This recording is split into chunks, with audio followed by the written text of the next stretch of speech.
Family ಅಷ್ಟೇ friends ಕೂಡ ತುಂಬಾನೇ ಇಂಪಾರ್ಟೆಂಟ್. ಸುನಿಲ್ ಬರ್ಡೇನ ಸ್ಪೆಷಲ್ ಮಾಡಿದ ಎಲ್ಲಾ ಫ್ರೆಂಡ್ಸ್ಗೂ ತುಂಬ ಹೃದಯದ ಧನ್ಯವಾದಗಳು. ಪಿಕ್ಚರೈಸ್ ಮಾಡಕ್ಕೆ ಸ್ವಲ್ಪನೇ ಫೋಟೋ ವಿಡಿಯೋಸ್ ಇದೆ, ಆದ್ರೆ ಇನ್ನೂ ತುಂಬಾ ಜನರ ಪ್ರೀತಿ ಹಾರೈಕೆಗಳು ಸುನಿಲ್ ಮೇಲಿರೋದಕ್ಕೆ ವಿ ಆರ್ ವೆರಿ ಥ್ಯಾಂಕ್ಫುಲ್. ಚಿಕ್ಕಂದಲ್ಲಿ ಸ್ಕೂಲು, ಟ್ಯೂಷನ್, ಪಾರ್ಕು, ಪಕ್ಕದ ಮನೆ, ಕಾಲೇಜು ಅಂತ ಎಲ್ಲಾ ಕಡೆ ಫ್ರೆಂಡ್ಸು. ಆದ್ರೆ ದೊಡ್ಡವ್ರು ಆಗ್ತಾ ಆಗ್ತಾ ಬೇರೆ ಊರುಗಳಿಗೆ ಹೋಗ್ತಾ, ದೇಶಗಳಿಗೆ ಹೋಗ್ತಾ ಫ್ರೆಂಡ್ಸ್ ಮಾಡ್ಕೊಳ್ಳೋದೇ ಒಂದು ಬಿಗ್ಗೆಸ್ಟ್ ಟಾಸ್ಕ್ ಆಗ್ಬಿಟ್ಟಿರುತ್ತೆ. ಅದ್ರಲ್ಲೂ ದೊಡ್ಡವ್ರು ಆಗ್ತಾ ಆಗ್ತಾ ನಮ್ಮ ಎಕ್ಸ್ಪೆಕ್ಟೇಷನ್ ಗಳು ಜಾಸ್ತಿ ಆಗ್ಬಿಟ್ಟಿರುತ್ತಲ್ಲ.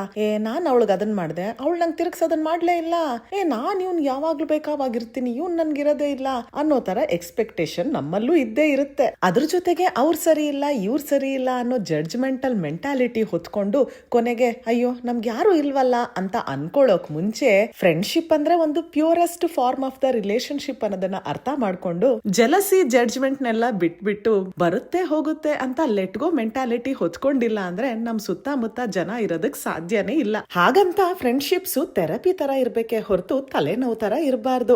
ಒಬ್ರಿಂದ ತುಂಬಾ ನೆಗೆಟಿವಿಟಿ ಬರ್ತಾ ಇದೆ, ಮಿಸ್ಅಂಡರ್ಸ್ಟ್ಯಾಂಡಿಂಗ್ಸ್ ಆಗ್ತಾ ಇದೆ ಅಂತ ಅನ್ಸಿದ್ರೆ ಜಗಳ ಮಾಡ್ಕೊಳ್ಳೋದು, ಕನ್ಫ್ರಂಟ್ ಮಾಡ್ಕೊಳ್ಳೋದು ಬಿಟ್ಬಿಟ್ಟು ಸೈಲೆಂಟ್ ಆಗಿ ಸೈಡ್ ಹೋಗ್ಬಿಡೋದು ಒಳ್ಳೇದು. ಒಂದ್ಸತಿ ಫ್ರೆಂಡ್ಸ್ ಆದ್ರೆ ಅವರು ಲೈಫ್ ಟೈಮ್ ಫ್ರೆಂಡ್ಸ್ ಅನ್ನೋದು ಎಷ್ಟು ನಿಜಾನೋ, ನೆಗೆಟಿವ್ ಎನ್ವೈರನ್ಮೆಂಟ್ ಅಲ್ಲಿ ಇರೋದಕ್ಕಿಂತ ಒಬ್ರೇ ಇರೋದು ಬೆಸ್ಟ್ ಅನ್ನೋದು ಅಷ್ಟೇ ನಿಜ. ಉತ್ಸವ್ ಹೈಸ್ಕೂಲ್ ಜಾಯಿನ್ ಆಗ್ಬೇಕಾರೆ ಇನ್ಮೇಲೆ ನೀನ್ ಚೆನ್ನಾಗಿ ಓದ್ಬೇಕು ಅಂತ ಹೇಳೋದಕ್ಕಿಂತ ಮುಂಚೆ ಹೇಳಿದ ಮಾತು ಅಂದ್ರೆ ಒಳ್ಳೆ ಫ್ರೆಂಡ್ಶಿಪ್ಸ್ ನ ಮಾಡ್ಕೊ ಅಂತ.